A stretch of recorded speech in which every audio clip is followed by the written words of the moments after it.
घटना जाणून घेऊया आपल्या परिसरातील दिवसभरातील ताज्या घडामोडी।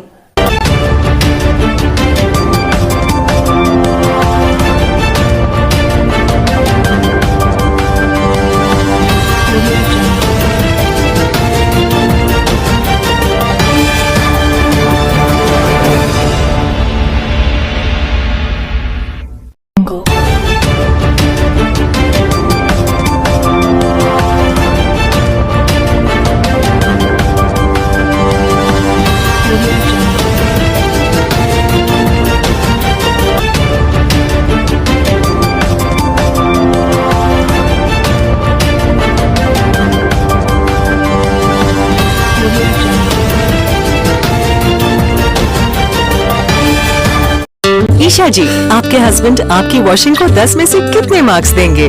जाने दीजिए ना। अरे घबराइए मत। सॉरी। काश मैं महंगी टिकिया ले पाती। नहीं फेना सुपर वॉश टिकिया आजमाइए।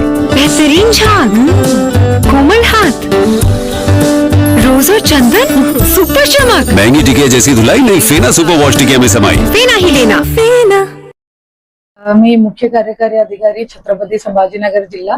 आज आम्ही इथे छत्रपती संभाजीनगर जिल्हा परिषदच्या वतीने प्रति पंढरपूर वारीच्या संदर्भात एक आढावा बैठक घेतली।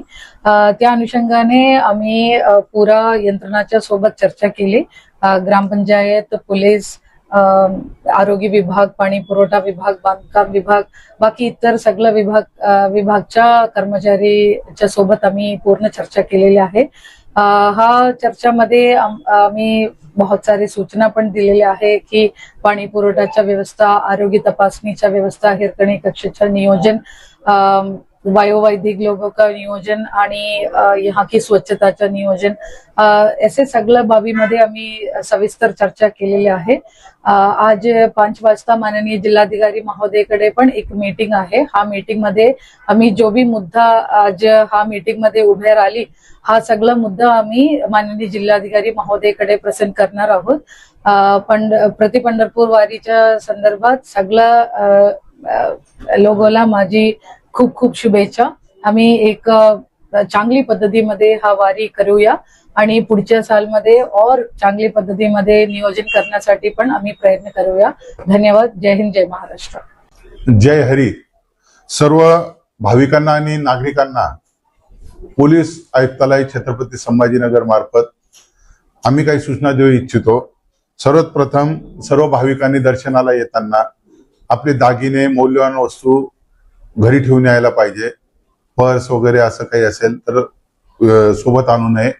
तसेच जे अति लहान मुलं आहे किंवा जे अतिवयस्कर लोक आहे ज्यांना चालण्याला, गर्दीत वावरण्याला त्रास होईल, अशांना सुद्धा ऑनलाईन दर्शन घेतलं तर चांगलं राहील। ज्यांना चालण्यासाठी सक्षम आहेत अशाच भाविकांनी दर्शनासाठी गर्दीत यायचं आहे आणि कृपया रांगेची शिस्त सर्वांनी पाळायची आहे। धक्काबुक्की करू नये, पुढे चालण्यासाठी आग्रह करू नये। जशी जशी दर्शन बारी पुढे सरकेल तसे शिस्तीत आणि हळूहळू सर्वांनी पुढे जायला पाहिजे। लहान मुलांचा हात सोडू नये। ज्येष्ठ नागरिक असतील तर त्यांनी आपल्या तब्येतीची काळजी घेऊनच दर्शन बारीत घुसायचं आहे। जास्त वेळ उभं राहण्याची क्षमता नसेल, शुगर बीपीचा त्रास असेल तर ऑनलाईन दर्शन पांडुरंगाचं घेणं उचित राहील। अशा भाविकांनी रस्त्याने कुठलीही गर्दीत संशयास्पद वस्तू किंवा काही बॅग वगैरे दिसली तर कृपा करून कोणी त्याला हाताळू नका। ताबडतोब बंदोबस्ताजवळ असलेल्या पोलिसांच्या ते निदर्शनास आणून द्यायचं आहे आणि अशा वस्तूंची विल्हेवाट पोलीस नियमानुसार लावेल। भाविकांनी सोबत येताना फराळाच्या काही वस्तू किंवा रस्त्याने काही स्टॉल लागलेले आहेत ते फराळ घेतील तर कचरा कुंडीतच टाकायचा आहे। रस्त्याने कोणीही कचरा टाकू नये। आपले चप्पल बोट, चप्पल स्टँड जे तयार केलेले आहे मंदिर प्रशासनामार्फत त्याच्यातच ठेवायचे। चप्पल सोडून कोणीही तिथून जाऊ नये। जाताना चप्पल घेऊन जायचंय। इन गेटने शिस्तीमध्ये दर्शन बारीत घुसायचंय आणि दर्शन झाल्यावर वेळेच्या आत आउट गेटने बाहेर पडायचंय। बाहेर पडताना सुद्धा तिथे रेंगाळत न थांबता, मंदिरात रेंगाळत न थांबता, कारण लाखो भाविक दर्शनाला येणार आहे की ज्याचं दर्शन झालंय त्यांनी ताबडतोब बाहेर निघायचंय।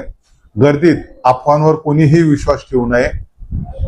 काही जरी माहित पडलं, पळापळ करू नये, अफवांवर विश्वास ठेवू नये। काही जरी माहित पडलं तर बाजूला असलेल्या बंदोबस्तच्या पोलिसाच्या कानावर ताबडतोब सर्व माहिती टाकायची आहे. दर्शनाला येताना आपल्या रस्त्याने व मंदिर परिसरात सर्व भाविकांनी कृपया स्वच्छता ठेवायची आहे. आपले जे मोबाईल असतील, पाकिट असतील ते सांभाळून ठेवायचे आहे. आम्ही साध्या ड्रेसात आणि युनिफॉर्म मध्ये भरपूर पोलीस लावलेले आहे पिक पॉकेटिंग आणि मोबाईल स्नॅचिंग करणाऱ्यांवर, पण तरी पण आपल्या वस्तूची प्रत्येक भाविकाने सुद्धा काळजी घ्यायची आहे की विना आपला ओपनली ठेवणं आहे, कुठेतरी मागच्या खिशात ठेवलं आहे असं न करता सांभाळून सुरक्षित ठिकाणी आपले पर्स आणि मोबाईल फोन सुद्धा ठेवायचे आहे. हरवलं जर कोणी आपलं लहान मुलगा किंवा वयस्कर व्यक्ती हरवली तर ताबडतोब पोलीस मदत केंद्राला मदत मागायची आहे. तुमचं ते हरवलेला व्यक्ती ताबडतोब पोलीस शोधून देतील. पॅनिक कोणी व्हायचं नाहीये. मंदिर परिसरात धावाधाव करू नका, शांततेत जावा. मोठ्याने आरडाओरड कोणी करायचं नाही, शांतता ठेवायची आहे. नो पार्किंग मध्ये कोणी वाहन उभं करू नये. ज्या ठिकाणी बॅरिकेड लावलेले त्याच्या पलीकडे जिथे जिथे पार्किंग असेल त्या पार्किंग प्लेस मध्येच आपले वाहन लावून ठेवायचे. शक्यतो पब्लिक ट्रान्सपोर्ट म्हणजे सिटी बसेस, एसटी बसेस याचा उपयोग केला तर वाहन पार्किंगची अडचण येणार नाही. त्या दृष्टीने सोबत हे करायचं आहे. वाहन नो पार्किंग मध्ये लावून दर्शन बारीस किंवा येणाऱ्या जाणाऱ्या भाविकांना अडचण होईल असं करू नका. दर्शन शिस्तीत आणि संयमाने घ्या. दर्शन आनंदाने घ्या. पोलीस आणि स्वयंसेवक ज्या काही सूचना देतील कृपा करून सर्व भाविकांनी त्या सूचना तंतोतंत पाळायच्या आहेत. सुखद दर्शन, भाविकांची सुरक्षा हीच आमची सर्वस्वी जबाबदारी राहील. माननीय पोलीस आयुक्त प्रवीण पवार साहेब आणि माननीय पोलीस उपायुक्त श्री अतुल कर साहेब यांनी ज्या आम्हाला मार्गदर्शन सूचना दिलेल्या आहेत त्या दृष्टीने आम्ही बंदोबस्त लावलेला आहे. आणि आमचे MIDC वाळूज पोलीस स्टेशनचे वरिष्ठ पोलीस निरीक्षक श्री रामेश्वर गाडे साहेब आणि त्यांची टीम सुद्धा अहोरात्र मागच्या 2 महिन्यापासून या आयोजनात झटत आहे. त्यांनी सांगितल्याप्रमाणे सर्व भाविकांनी सूचनांचे कृपया पालन करा आणि आपली दर्शन यात्रा सुखद करा. सर्वांनी पांडुरंगाचे व्यवस्थित दर्शन घ्या आणि सर्वांना आषाढी एकादशीच्या आणि ह्या यात्रेच्या आम्ही शुभेच्छा देतो. धन्यवाद. जय हिंद, जय महाराष्ट्र. आपल्या परिसरातील ताज्या घडामोडी पाहण्यासाठी पाहत राहा सुपर महाराष्ट्र न्यूज चॅनल.